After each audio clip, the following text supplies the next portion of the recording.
For those of you watching online, good morning. There are people here. They're just out there visiting. There's coffee, there's snacks. People are just hanging out. So I'm sitting in this room literally all by myself right now. There's a whole bunch of people outside, but I'm here. And so we're going to I don't know if I need to just keep talking or I'm not sure. I'm not sure exactly. I don't want to yell. I don't want to be like, hey, get in here. But I might have to here in a second. Or I might just start talking about, First Peter on my own, because that's where we're going to be. We're going to be in the book of First Peter. So hope all your Christmas plans are going good. For those of you who weren't here this last Sunday, we had a hot chocolate bar in the middle of our lobby, and it was really awesome. We had never done that before. We had a whole bunch of people that really enjoyed that. So I'm just talking, just waiting for people to start coming in. Yep. I forgot my Bible, and I thought, well, that's okay because I'll forget it again. So, and I can do the voice. I thought I couldn't do it next week, but I can because I get off work at 12:30. Okay, sounds good. So, I'm sitting here talking to the camera right now, just letting people know this coming Sunday, we're wearing our Christmas gear. So, are you going to wear? I'm going to wear a sweater. I'm not wearing pajamas. Do you have Christmas pajamas? You can't unseat Grandma. Do you have Christmas pajamas though? I have some Christmas themed flannels. Yeah. Pants. Yeah. They've been loan you washed some. 4,000 times probably. Yeah. You can't unseat Grandma. You can't unseat Grandma in her pajamas. Well, these guys, we were first talking about it. They had, this great idea. Hey, let's have, Christmas PJs on one Sunday. And I'm like, well, I don't have any. And then I think the suggestion was like, well, let's just make it PJ day. And I'm like, Christmas. that's like shorts and a T-shirt for me. That's not. Yeah, my small group is like, I'm coming in my boxers, man. Yeah. You got a Yeah. theme going. So, anyway. But I hope for those of you watching online that y'all can join us next Sunday, and whatever gear you have. If it's I actually am going to be donning an ugly Christmas sweater that I've never owned one before. I've never had one, but I do now. So that's what I'm going to wear on Sunday. So didn't realize anybody it's else? gonna be I mean, if you got PJs, I know one person in particular told us last Sunday that she's definitely wearing her PJs, and I'm excited to see it. So, Why aren't you wearing that today? do y'all have Christmas PJs? Do y'all have like? Yes. Yeah. It's a Is your whole every year family thing for me? Is your whole family going to wear Christmas PJs on Sunday? Well, we haven't quite gotten there yet. I think it's But it's my coming? immediate family. It's the coming? 5 of us, Of course you are. And so there was one year. We're live, right? There was one year that. Thank you. Like this I moves. think it was the first. Yeah. I think it was the first year that Morgan and I were married. First or second year. And Morgan and I both got matching pajamas for ourselves and my 2 siblings. So my younger siblings.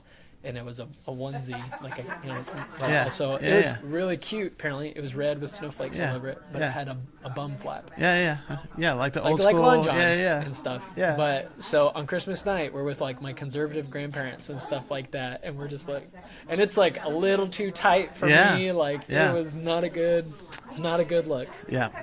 So that's not what's coming on Sunday. Is what I'm you're not saying it's not. Okay. but, Yes, ma'am. Are you going to wear preaching pajamas? I am Preach in not. pajamas. Says you're going to preach. Oh, preach in pajamas. Yeah, I am not. I don't own And that's what my one daughter does. a set of pajamas. Let's see. I might have. I think I got some flannel pajama pants. That'd be good. I may have gotten rid of them. That I really white don't t-shirt. remember. See, Yeah. are you going to wear pajamas Sunday? Probably because I wore my Christmas sweater last week. It's going to wear pajamas. Yeah. You should have like hoodie pajamas or one piece. I probably do. I have one piece, but I was just. Here's the thing. He's got so many sets to choose from. Are you going to wear your Christmas pajamas? His response is, which ones? Yeah. Yeah. It's like It's not good. Wear with them. Yeah. Exactly. How many? What different slippers? in a onesie pajama though. You haven't. Yeah. Wait. You say how have you not? No, I'm thinking. There will be people. No, if I haven't seen you in that. Right.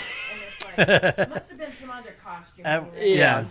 I Well- remember that very first Christmas when you were here, and you went up on the stage to make an announcement or something, and you had on a shirt, and you were telling us the story Yes. about how it was like Griswold's It was. tree. You saw that shirt and the light just shone. I'm telling you, all of the lights in the department store turned down, and that one, there was That just one a shirt spotlight was on hanging it. there. Oh, man. And you knew that was the one. Yeah. Yeah. That was the only thing I bought Sherry gave Black me some Friday. really cute ones, but I don't want to be the only person there in pajamas. I got you. No. I got you. I know for sure. I know for sure. I know for sure. Yeah, he's gonna wear some good. He's got a suit. He's though. got a full suit. Yeah, He's got a full suit. He used to wear that to our Christmas party for him and Jordan. Mhm. Well, Jordan Yep. didn't have the same suit though. No. But I They'd remember match, that though. first year he wore it. I thought it was You can buy a full three-piece suit I know. at Sam's Club for $19.99. Not even $20. Go for it. That's so funny. Hey, It Not lights even up. It's $20. got It's a whole LED penny less than $20. That's $19.99. amazing. It's amazing. Add the tax. Marilyn's having her last radiation today. Oh, Oh, good. that's great. That's awesome. Ring the bell. Yep. Oh, That's right. Man, good for her. That's Maybe great. Lay off for a few weeks and then just get 3 more chemo and she'll be Good deal. Goodness gracious. Good for her. done. That's great. We love you, Marilyn. That's right. She's done. Yeah, Mm. she has. Well, Christmas time is upon us. You have any Uh, more facts? I didn't prepare any today. I didn't prepare any. So, and like I said, most of y'all missed it. I was in here talking to the folks on camera for a little while y'all were all visiting out there. Oh, you started without it? Well, No, I said, I, 10:02. I don't know. I don't know if you heard me or not. I don't like. I And can hear her voice. okay, okay. Because now I thought, well, maybe even if you did hear me, you're like, he'll be fine. Well, you didn't ask if I could have came last week. I totally lost my voice for about 4 days. I Well, loved it if I could have came. you can't come here and not have something to I say. know, and I had no voice. So yeah, She lost her That would be voice tough. helping all the vets.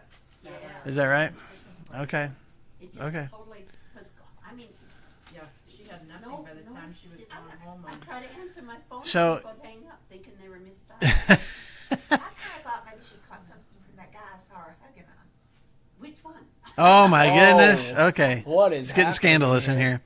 All right, here's the question. Cut here's, that part out. Here's the quick question before we get into 1 Peter, which we will be in 1 Peter chapter 2, if you want to go ahead and be getting there. But what is either the gift that you received or gave to someone else that maybe everyone else would be like, what? That was the Christmas gift? For example, I'll go ahead and give you one. One of the most well-known, and I've shared it with our church family before, but the second year that Christy and I were married, the second Christmas that we had as a married couple, one of the gifts that I gave her was a toilet seat. Oh. And Incredible. people are like, "Are you serious? You gave your wife a toilet seat?" I was like, "Yeah." She cried. And I don't know if she cried, but she was very excited to get it because we had moved into a new house, and the toilet seat that was there had a crack in it Oh. when we moved in, and so it had always just been an issue. It wasn't like the thing was falling into pieces or anything. It just I don't know, maybe it didn't look good or whatever. So I measured the toilet that we had. I went and got a seat that I knew that both of us would appreciate when using it, and so I went and wrapped it up, and that was her Christmas present, and she was so excited about it. Was it shaped? Like, did you? No, it was still it was in a cardboard Okay, box. I was So thinking it's still like- in the box. No, it's still in the box. And Yeah. you couldn't have bought that any other time of the year at the hardware store. But it was going to be a nice surprise for her. Love. It's, I There's mean, love there. because as far as our Christmas presents go, a lot of it is practicality. What do we need? That's what we wrap up and give. So that was, we needed a It's toilet not seat. fun, but it's okay. I mean, there's sometimes some fun stuff, but you know, for each other, a lot of times is, hey, you need this, so I'm gonna wrap it up and give it to you. Anyway, any kind of gifts like that? Yes, ma'am. Well, one year I bought my husband a heated towel rack. We had a hot tub that was outside. A heated towel and rack. I thought the heated towel rack was going to be perfect. Mm-hmm. Well, it came in about the same size box as a flat screen TV. Oh, And he thought that he was getting a flat screen TV. And I told my daughters, I said, did you tell your daddy it's not a TV? And they go, oh no, we wanted to be surprised. Oh no. Let me tell you, I saw a look on that man's face. yeah. When he opened that up, and he goes, what's this? And I said, I it's a can't- heated towel rack. And he's like, I can't watch TV on this. disappointed look Oh, I've ever seen in my entire sad. life. He never plugged it in. I went to Walmart that night and bought him a TV. Oh my goodness. Back to the house.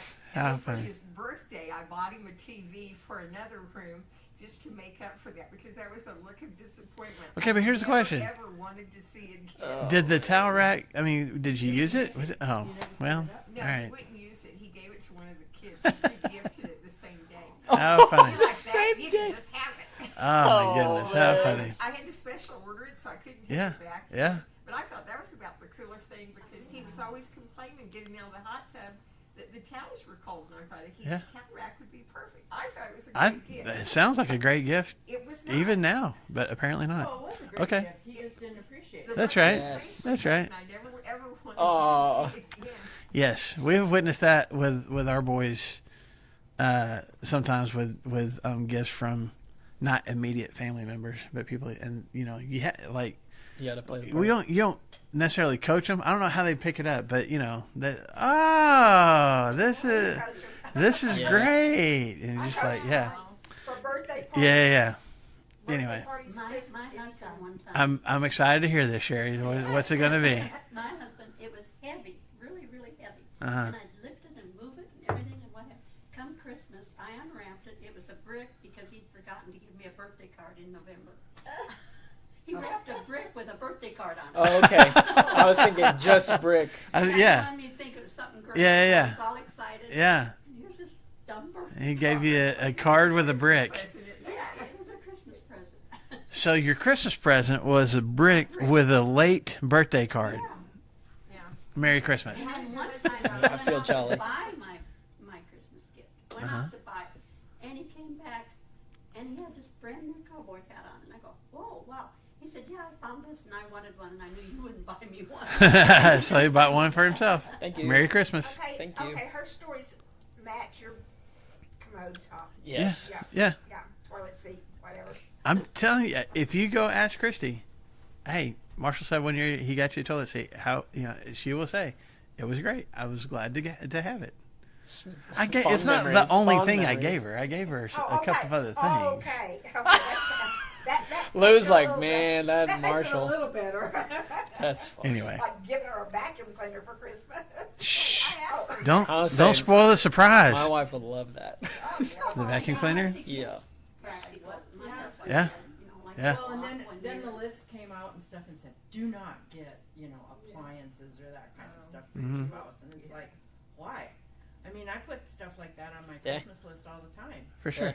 I liked getting something. I know, But one year I sometimes- put, Well, like would get me clothes, and if they didn't fit right, and you had to take it back, and that. I mean, I liked getting Yeah. And mine. if you don't like the clothes he buys you, then you're Well, like, one year he bought feelings. me a two-piece outfit. It was beautiful, but it was they matched up the wrong size, and the top fit and the bottom didn't, or whatever. So I took it back and I hunted all over the store, couldn't match it up. So I turned it all in and bought a girdle. I think that's the last time he bought me clothes. Yeah, A I'm the same girdle. way. A girdle. She got a girdle. Girdle. A Oh, girdle. boy. How funny. And I We didn't sang. even- So on that note, 1 Peter chapter 2 is where we're at.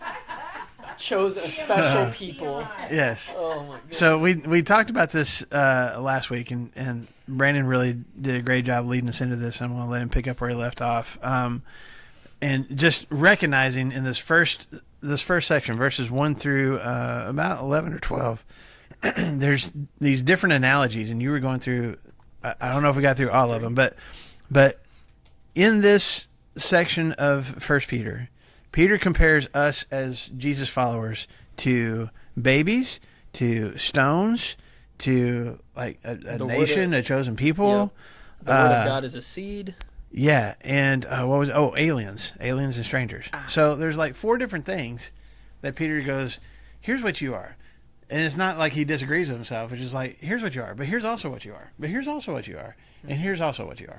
So I'll let you kind of rehash however much you want to from Yeah, but that helps Last us. week. That helps us kind of understand really who we are, right? And we have to remember that this is not written to us; it's written for us to be able to really, I don't know, like gain some principles from. yeah, Mhm. gain, all of that. But we have to remember that it doesn't say to Sharon Swanson. It says, "Two God's elect exiles scattered throughout the province of these particular places." So all the time, whenever we first read these, we have to continually think about the people that it's originally written to. Right. And so whenever you're using different analogies like this, it would be, there was a whole sermon series I remember reading about when I was in college. It was just Jesus is. And it's like, well, okay, I guess Jesus is blank. And then each week they would fill in Jesus is something else. And if you just use one of those things, it's like, okay, you could say God is love or Jesus is love and be like, okay, I feel like I understand. But to add so many different layers to it, it's like looking at a diamond. I'm going to use an analogy right now, just like, it's looking at a diamond and seeing all the different facets that it's got and the different ways that it gleams, and you can appreciate it a lot more. Man, you're getting some flack for that. I'm right there with you. Was it heated or? No. It Doesn't need to be. Doesn't need to be. Didn't need to be. But that's what Peter does, is he says, listen, I want you guys to fully embrace this identity that you have in Christ. And in order to do that, let me tell you a couple of ways that you're like that. You're living stones, just like Jesus Christ is. The Word indwells in you as the living stone, like a seed that grows. And whenever we're ingesting this Word, we need to be like a small child, like a little baby that's Being nourished. And that is only getting nutrients from the closeness and the close proximity that we have to our own mother, and uses all of that. And so we ended, we talked about newborn babies, we talked about these living stones and how that was difficult for the Jewish people. He was a stumbling block because Jesus comes up on the scene and says, hey, that's me. I am the stone, the cornerstone. We talked about that and how that was difficult. We kind of left off because we were getting to the end of class, but really verses 9 and 10, I think, was where we had gotten into it, but I don't know if you said anything that you wanted to say about it. I think it was literally the last 2 minutes. So if we went through that and said, that's amazing, let's finish that. So in verses 9 and 10, let's read that. He says, but you, talking to God's elect exiles scattered throughout these provinces, you are a chosen people, a royal priesthood, a holy nation, God's special possession, that you may declare the praises of him who called you out of darkness and into his wonderful light. Because once you were not a people, but now you are the people of God. Once you had not received mercy, but now you have received mercy. And then he kind of goes into the next section where Marshall's kind of going to start and everything too. But there's 4 things that he calls these special people. What are those 4 things? We can go through them. You're chosen. Royal priest, holy nation. Yep. Special possession. And he called us out of darkness and into his wonderful light. Right. Chosen generation. Oh. Does that mean the same thing? Pretty Because much. To me, when I think of a generation, like my generation, Yes. doesn't necessarily apply to any other generation. You know, the things that have happened in my generation. So that's why I think that they were so particular about the genealogies in Matthew and stuff, about making sure so-and-so begat so-and-so who begat so-and-so. So is this all generations? I think so, because I think if you think of a generation as a people who are born in a certain time, does that make sense? We are all, no matter what physical year we are born in, all of us who have been born again because of the blood of Jesus we have this new birth. We have this new, we have been born into the rest of this group of people who have also experienced this new birth together. Does that make sense? So we're all part of this new generation of people That's been chosen. they're chosen that aren't part of the old covenant anymore, and also that aren't, as he says later, before you weren't a people, but now you are. There's some of these people that weren't a part of God's chosen people at all, but now they are. And those two groups are all now in this one generation, this one genus of people together. So we're actually part of that same generation. It applies to us as well. Okay, that makes more sense. Just kind of had me going. Marshall's smart like that. What's, these all kind of have similar red threads that go through each of them. But whenever I think of at least a chosen people, chosen generation, my mind, I feel like yours probably does too, goes to grade school as you're choosing, you've got a team captain and they're choosing all of that. And either the, you're the last couple of people, or the pomp and pride of, yeah, I was chosen first, or I'm so good that they made me captain, so I got to choose. And so which group would these people fall into? I don't know. It'd be the latter ones, because most of these people, right? I can't remember. Some of them were Jews that were leaving and that had accepted Christ, and then some of them are like proselytes that had become Jews after, or become Christians after that and stuff too. Yeah. And so remember, there's a very specific moment, I believe in Genesis 12, whenever God calls Abraham and says, I'm choosing you. Through you, there's going to be land, there's going to be blessing, there's going to be lots of good stuff, and it's just through you. And Hebrews talks about how there wasn't anything special about him. God just chose him because he loved him. But there's people outside of that. Think about all the people in the Judges that are on the outsides, like coming in, that are not chosen people. But now, something has changed to where you don't have to be of a particular genus of what you're talking about, genus of what you're saying. You don't have to be of a particular bloodline to be a part of these people, because God has chosen these people. What are you thinking, Lou? Well, when God chose Abraham, yes, and he made all those promises which we hear now applicable to the situation in the Middle East now, that God promised the land to them, but it seems to me like he always had an if with it. I will give you this if you will follow me, if you will, if you will keep my commandments. If your sons will keep my commandments, then they shall have, and then when they don't, then God keeps his promise and doesn't give it to them. Yes. But people seem to forget that part of it. They Right. only remember that God promised this, and so I don't know why that has nothing to do with this. It just takes my mind when you talk about Abraham. It does. When you're old, your mind just goes. No, but the covenant is still there, and I think we tend to miss sight of that. Like all this stuff that he lists here, this is what God says. You are precious to me, and you are my chosen people, and you are this nation. And some of you never got to be a part of the people before, and you are now. And some of you thought that nobody else but you could be a part of the nation, but you're all in this together. And this is whole blessing as far as that goes. But there is still a covenant relationship in that you're in the light now, but you still have free choice to go live in the darkness. And if you do, that's your choice, which honestly was the deal God made with the Israelites years ago. I will be your God. I will take care of you. I will protect you. I will bless you. I will do all these wonderful things for you if you guys stick with me. Well, what happened? I mean, we just went through a whole series on the Judges, right? And what happened every single time that they weren't protected and that the crops weren't growing and that things were falling apart was because why? They had chosen to walk away. And God's like, well, if you don't want to be my people, then I'm not going to be your God. But the amazing thing about this is that there had come to be this perception in the Jewish mindset, for sure, in Jesus' day and Peter's day, that we are you reference Abraham, we are the chosen people. And we're a little bit better than everybody else. And the Romans are occupying the territory right now, but honestly, God still has chosen us, and we're a little bit more superior to everybody else.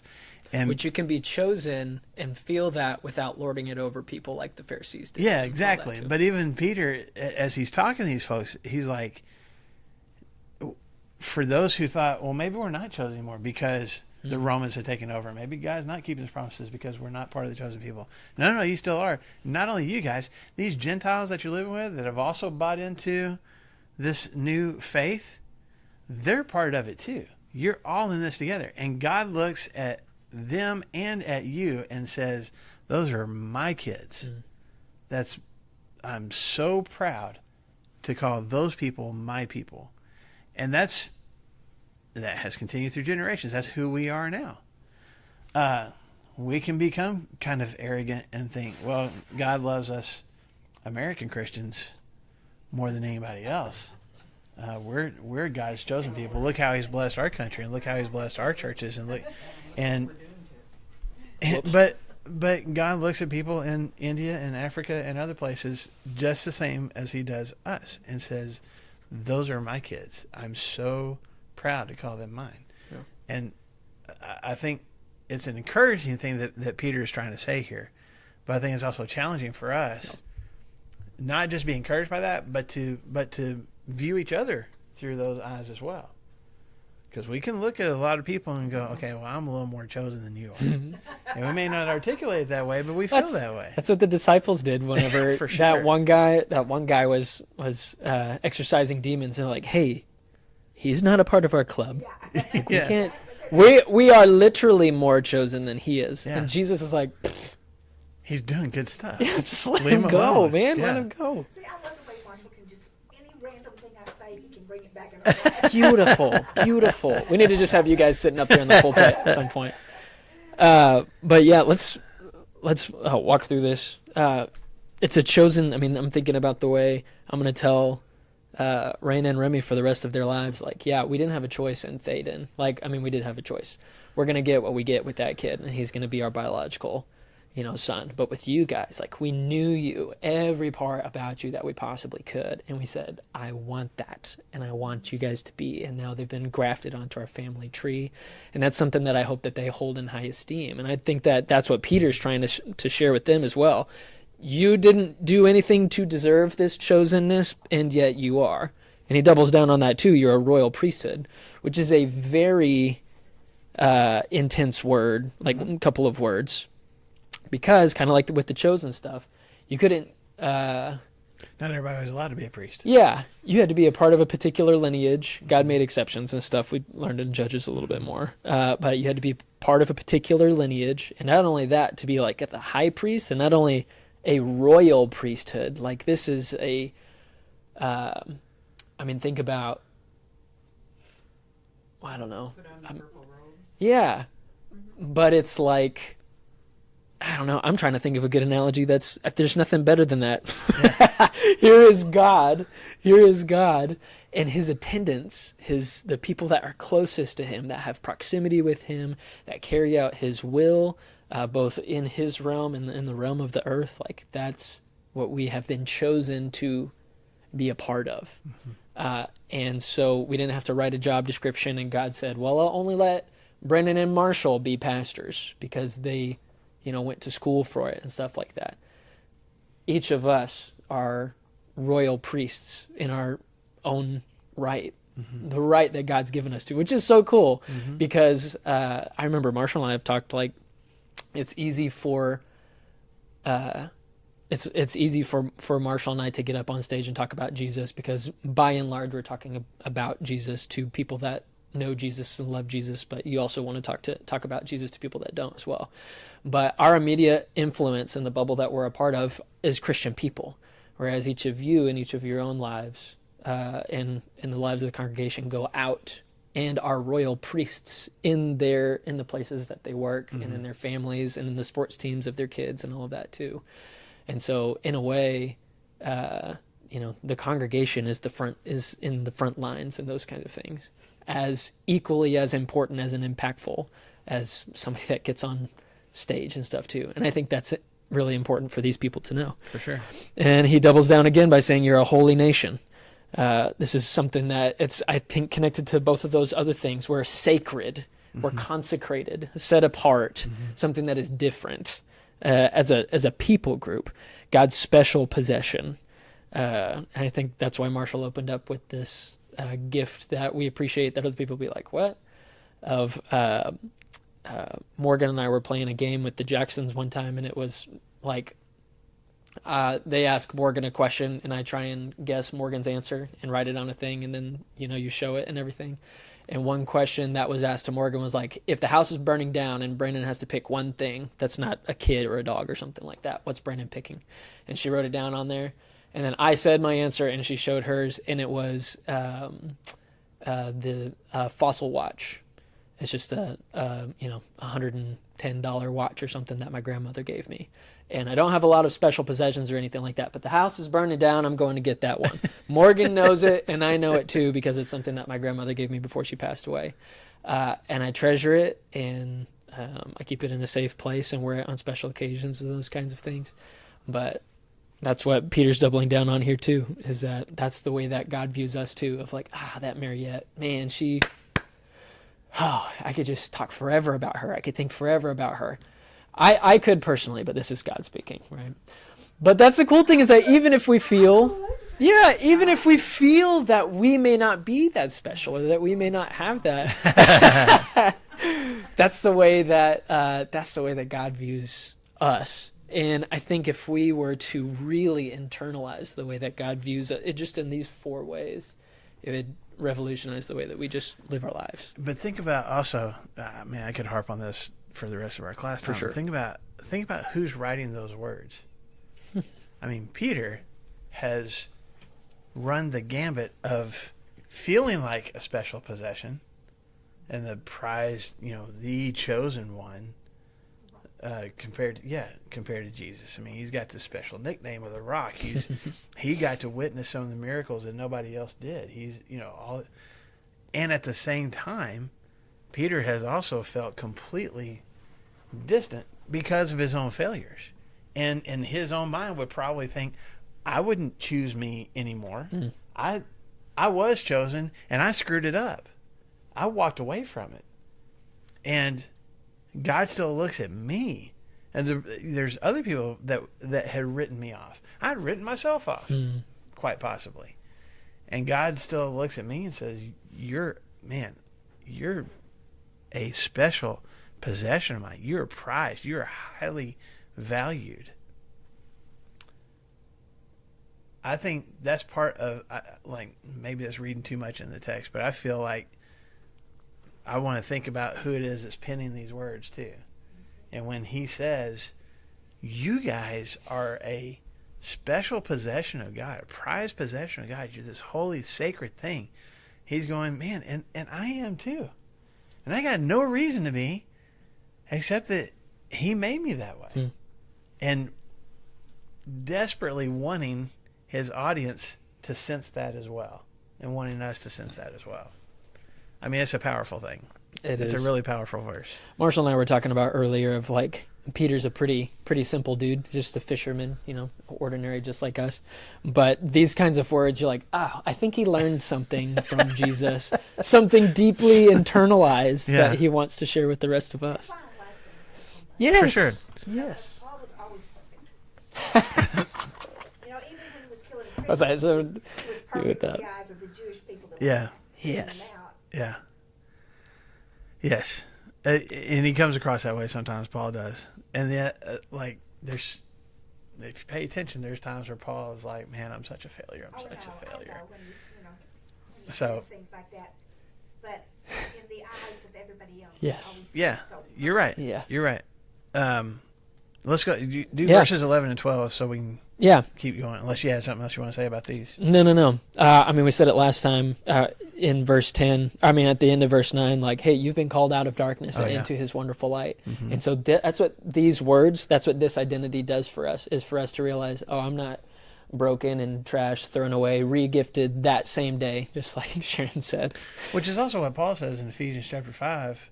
You used to be darkness, and now you're light. But now you're not. Yeah. And so let the light of this calling, that we're a chosen people, special possession, holy nation, royal priesthood, let that light up the darkness in our hearts of where we feel like we're not good enough. Mm-hmm. And so, he just says it again, because remember, you weren't a people, but now you are. And one time you were objects of God's wrath. You had not received mercy, but now you have. So live in that. And then he calls them, dear friends. I have a new section heading. I don't know about you guys. Dear friends, I urge you as foreigners and exiles.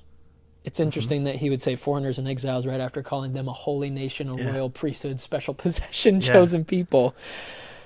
Listen, abstain. And the Greek word for that is we're letting go of something. So we're letting go of that identity stuff that, we had already talked about, and grabbing hold of something else. We're abstaining from sinful desires, which, if we're going back to chapter 2, verse 1, he already said, rid yourselves of malice, all deceit, hypocrisy, envy, slander of every kind. He already said, rid yourselves of those things. Those aren't the same words, are they? Rid yourselves and abstain? I don't think so, but I have to look it up. I have to look it up too. Mm-hmm. He says, abstain from sinful desires. And these sinful desires, what are you talking about? He says, well, they wage war against your soul. Mm-hmm. That's pretty intense. I think a lot of times it's not just that they're going to bother you, like a little annoyance. Hey, stop. There's a battle. There's a war going on, and it's for your eternity. And it's these desires. It's my own cravings that are fighting, brutally fighting against me. Like it's strong language that he uses. Yeah. It kind of goes back to, I don't remember who told me, but they said there's no such thing as a little sin or as a small sin, Mm-hmm. right? Just it's a little white lie, or I'm not lying. I'm just kind of being deceitful. I'm not sharing the entire truth, but I wouldn't call it deceit. I would just call it a bending of the truth. Yeah. And Peter would be like, hey, listen. Yeah. And these sinful desires that are tugging at us, like, hey, it doesn't mean anything. Don't worry about it. He's saying that there is a war that is waging against our soul. And I think if we were to see the spiritual realities of the war that is really happening, it'd be like watching Saving Private Ryan, or some of these really intense, gory movies that we would have. What else does he say? That we would be alert, sober-minded, and watchful. And we would say, oh, this is intense. There's no such thing as a small sin, like you said. Mm-hmm. And so he combats that with verse 12.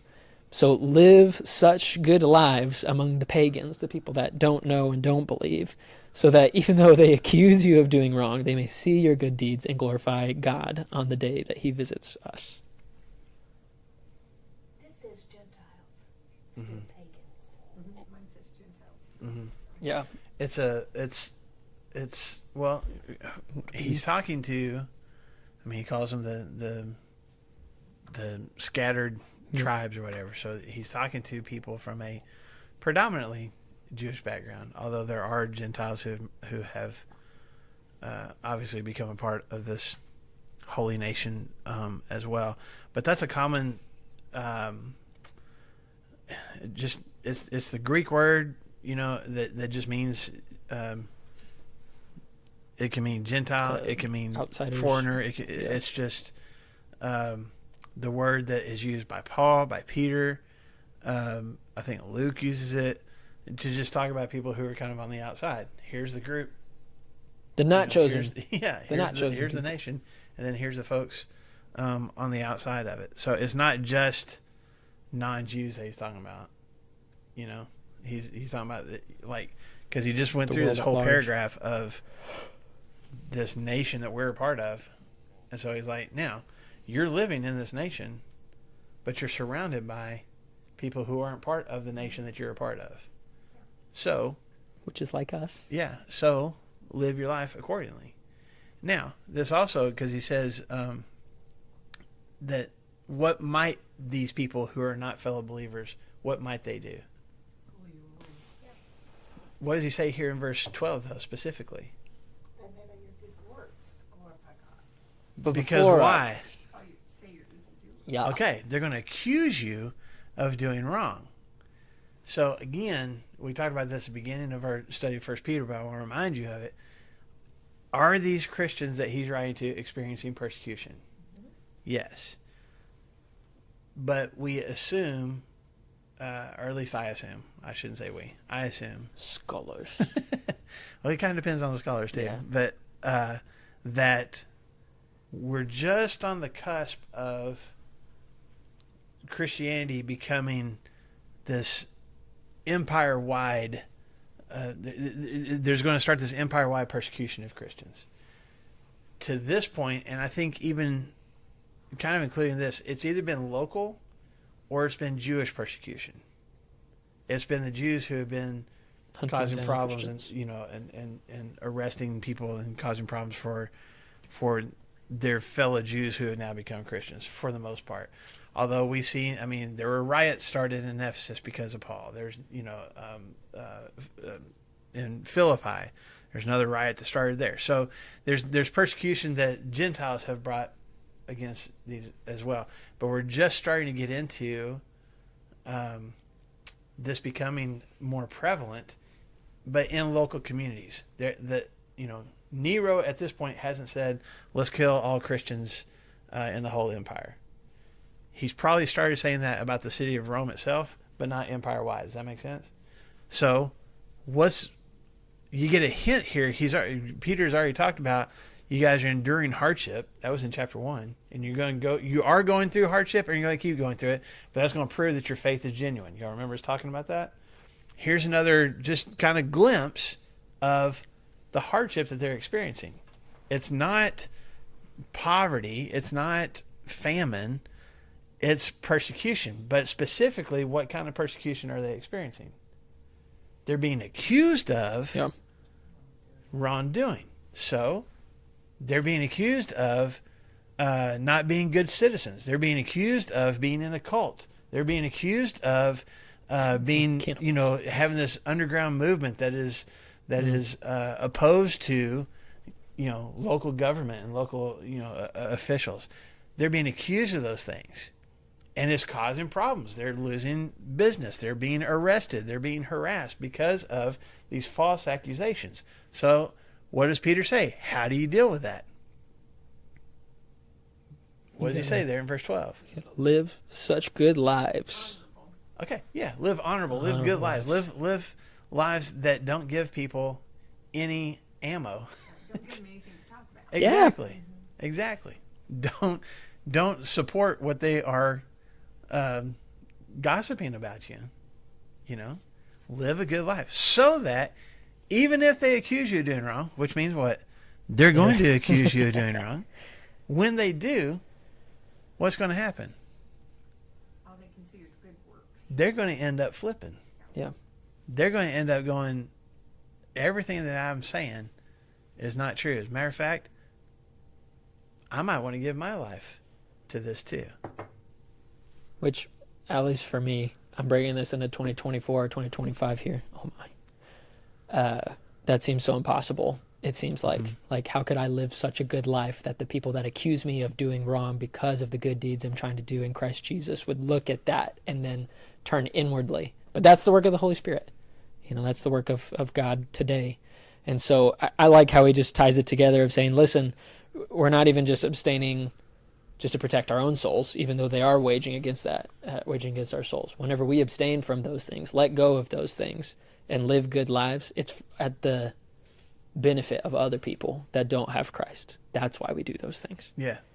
It's like killing them with kindness. Yeah. Yeah, kill them with kindness for sure. Living above reproach. Yes. What's the negative reputation that Christians have in our American community in 2024? All the things. We're hypocrites. What else? We think we're the only ones going to heaven. Think we're the only ones going to heaven. What else? We look at particular sins and crucify the people. We are negative. We are towards judgmental. them. We are bigots. We are racist. We've been accused of a lot of different things. Why is that the message? Why is that what people think? Because of the few people that do act like that. Right. And give everybody else a It's bad- loud. Right. One So bad apple. Yeah. well, part of it is whoever, sometimes it's the vocal minority, right? It's what people who have a platform are speaking most loudly about. But another reason is some of us are those things. Just to be honest. And so that's what Peter's getting at here is, what are you known for? people are going to accuse you, but what do you really want to be known for? What do you want people to actually see in you? Can we hold on to our principles and our beliefs about, about Scripture and about, I don't know, sexuality and Personhood. morality and values? And can we hold on to those things? For sure. We should. Truth is truth, right? But if all people, I've heard it said so many times, this does not originate with me, but so many people know what Christians are against and not what they're for. And so many people know us for what we gripe about and stand opposed to than for our kindness and our compassion and our help and our love and our, the fruits of the Spirit, the joy, the peace, the kindness, the gentleness, the self-control, the non-retaliation. We're not known for those things. Why? Because we're not demonstrating them. Okay? And I'm not griping anybody in this room. I'm saying this, there's reasons why people have that perception of us. As a whole, that's what we're perceived as. Right. Even if we're not as individuals. So, you can't control everybody's thoughts and everybody's opinions of you. You can't do that. Nobody can. And all Peter is saying is, look, as much as it depends on you, do the good stuff. Live such, he used that word, live such good lives. That's not the same word as righteous. It's not about completing a checklist and doing everything. Man, I gotta live a perfect life. I gotta do everything just right and only accept doing things just right. That's not what he says. What does he say? Live a good life, which means a compassionate, kindness-filled life. Do things that bless other people. Live that kind of life among people who don't believe, so that maybe what'll happen, they will believe. Okay? Go ahead. I did a lot of talking right there. No. It's just thankful for Peter, because he doesn't say, okay, this whole room. Now remember, we collectively need to abstain from these sinful desires and stuff too. But I can't abstain from your evil desires, or I can't abstain from, this is a personal decision for each of them. And so Marshall and I and the rest of us, we can't control what other people hear about Christianity, but I can control the life that I live and how other people view Christ through my life. And so there's a couple of people, we talked about adoption already, that have come into our lives that we love intensely. We would classify them as the unchurched, or people that do not have Christ in their lives. And we've already had conversations with them about they are not a part of any kind of organized church things or anything like that. Not because of some politician or because of something like that, but because of a person, because of two people that have hurt them so bad in the name of Christ that they won't have anything to do with it. And you could apologize to them on behalf of Christ, to them and all of that.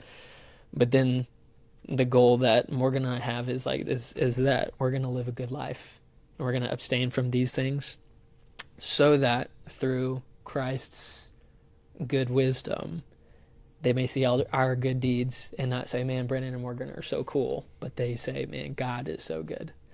And that's on me. That's not Marshall's responsibility. That's not any of you. That's my own personal one. And each of us have those too. So I like that he's like, hey, dear friends, I'm talking to everybody, but it is really just up to you on if you're going to do it or not. But if we're living the way that we're supposed to be living, people see that in us, and pretty soon they're going, well, they just had such and such a thing happen to them, and look how they're responding. They're not mad, they're not angry, they're not whatever. Well, maybe I want a part of that too. What's that peace that they have? Mm-hmm. That's what we're hoping for. Yeah. But I like what Brandon just said. In Peter's specific here, so that they may see my good deeds, my actions, and glorify who? Yeah. Okay, there's a big difference there. Yeah. I'm not doing those things so people will pat me on the back and say, what a good person you are. I see your good deeds, and I want to, pat you on the back or talk about you in social media or give you a t-shirt or whatever. I see your good deeds and I say, what an amazing God you serve. What an incredible faith system that you're a part of. That's what hopefully people see. That's not to say that we shouldn't take compliments when people give them to us, but that's what Peter says is the ultimate goal for this. We live in light and we live like this special chosen people so that people are amazed by him because of what they see in us. So, man, this is good stuff. Yeah.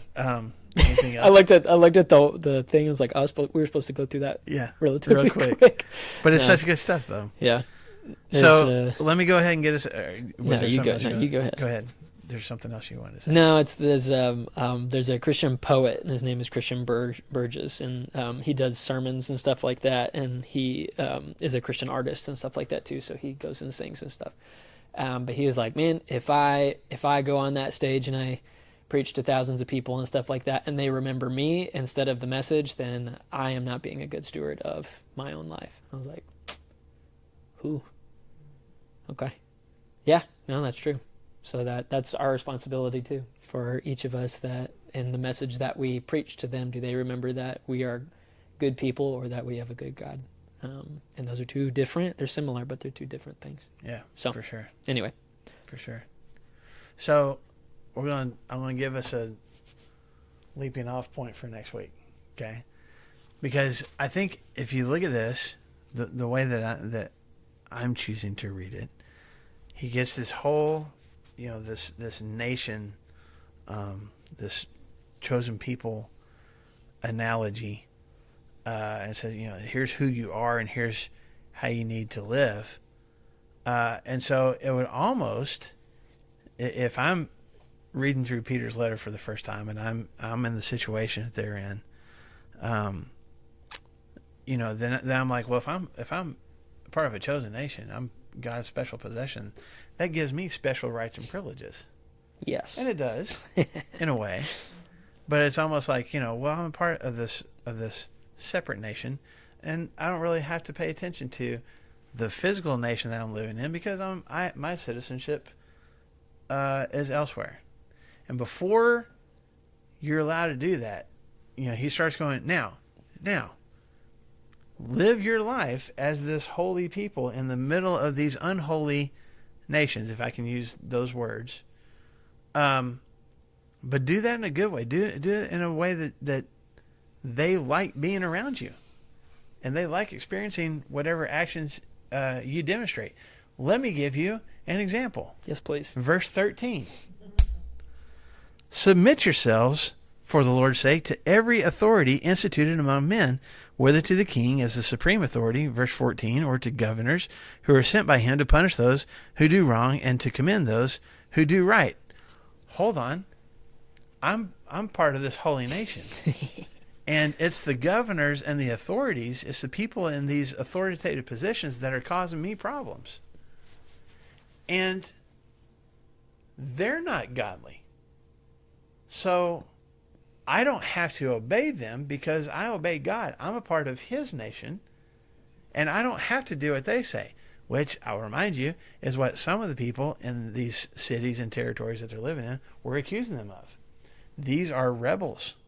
These are separatists. These are kind of this underground revolutionary kind of movement. And Peter's going, that is not what we need to be known for. How do I live my life among the pagans in a way that separates me from the rest of the pagans? Well, I just don't do what everybody else does. And I don't obey the laws that everybody else obeys. And I don't submit to other authorities because I'm only submitting to my God because he's made me a part of a chosen nation. And before we can let our minds go down that road, Peter's like, hey. Here, he says let's our favorite word, submit. Submit to the authorities. Wait a second. Why am I submitting to authorities that are making my life hard? You submit to them. Why? Yeah. Well, first of all, he says, yes. Because they're sent they're sent by who in verse 14? Okay, who's him there? Nope. Let's go back to verse 13. Submit yourselves for whose sake? For the Lord's sake. Okay, so remember, we're living good lives among the pagans so that they can pat us on the back? No, so that they can do what? Glorify God. Now we're going to take that, we're going to make it even more practical. We're going to submit ourselves to every authority for who? For God. To get him glory, I'm going to submit myself to earthly kings and rulers and governors. Because verse 14 says, who put them there in the first place? God did. Man, if I'm a Christian back in this time and I've got a governor in my territory that is threatening my family because we are believing in this Jesus and we're trying to live different lives, and I'm being accused of being a bad citizen, being a bad person, and may have either my livelihood or even my life threatened because of it, and then you're telling me, yeah, God put that guy there. How does that make you feel? I say stop reading. Let's take India, for example. Yeah.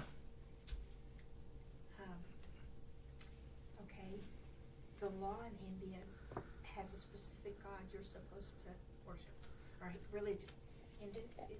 Well, yeah, so, yes. So currently, I mean, Hinduism itself, typically for generations, has allowed you to have a whole bunch of gods, because Hinduism has a whole bunch of gods. There's 100 different gods, and they've always been kind of like, well, worship whatever God you want to worship, because it's probably one of ours too. I'm not trying to be joking about that. That's been the case. But the prime minister that is now controlling India is frustrated with Western influence and Western culture and wants to get back to the more traditional caste system and worshiping Brahma and Rama and all these different, major Hindu gods. So much so that he's starting to not outlaw Christianity, but definitely clamp down on it. Islam too. The Muslims are having as much problems as the Christians are nowadays in India.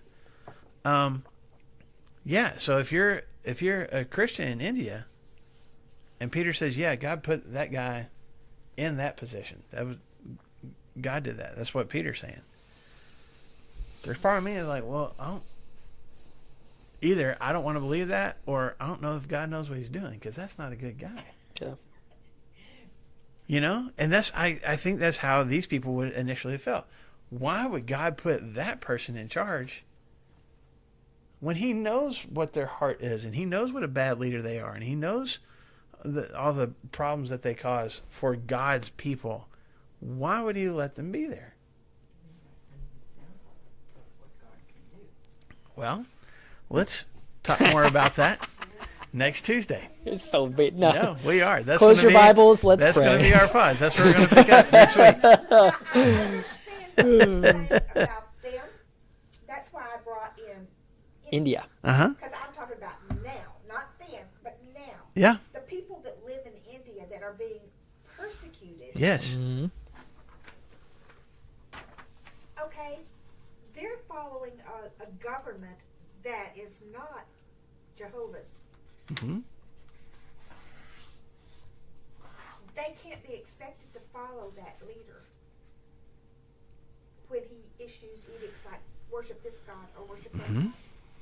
They're Christians. They're having to face this persecution for their faith, so they're not doing what the government wants. In the eyes of the government, Yeah. At least not whenever it comes to specific religions. Yes. Yeah. But I mean, things like that. Yeah. They can't submit to that ruler because they would be going against God. But yet God says submit. Yeah. Yeah. Sounds- If you obey God and you have to disobey the governing authorities, well, which one is it, Peter? It's a contradiction. That's what we're going to talk about next week. I need to know this week. There it is. Yeah. Thankfully, Pray for wisdom and insight, first of all. Thankfully, there's We'll pick First that and up Second next week. Kings is wrought and Chronicles too, wrought with all these pretty bad kings. So maybe we can glean something from them. But as well. also, I will say, I know you keep bringing up India. There's people struggling with this in our own country. There are, So but we'll talk about it. but as a nation, I think we've been blessed in that we've never been physically persecuted. Yes. You know, people may not like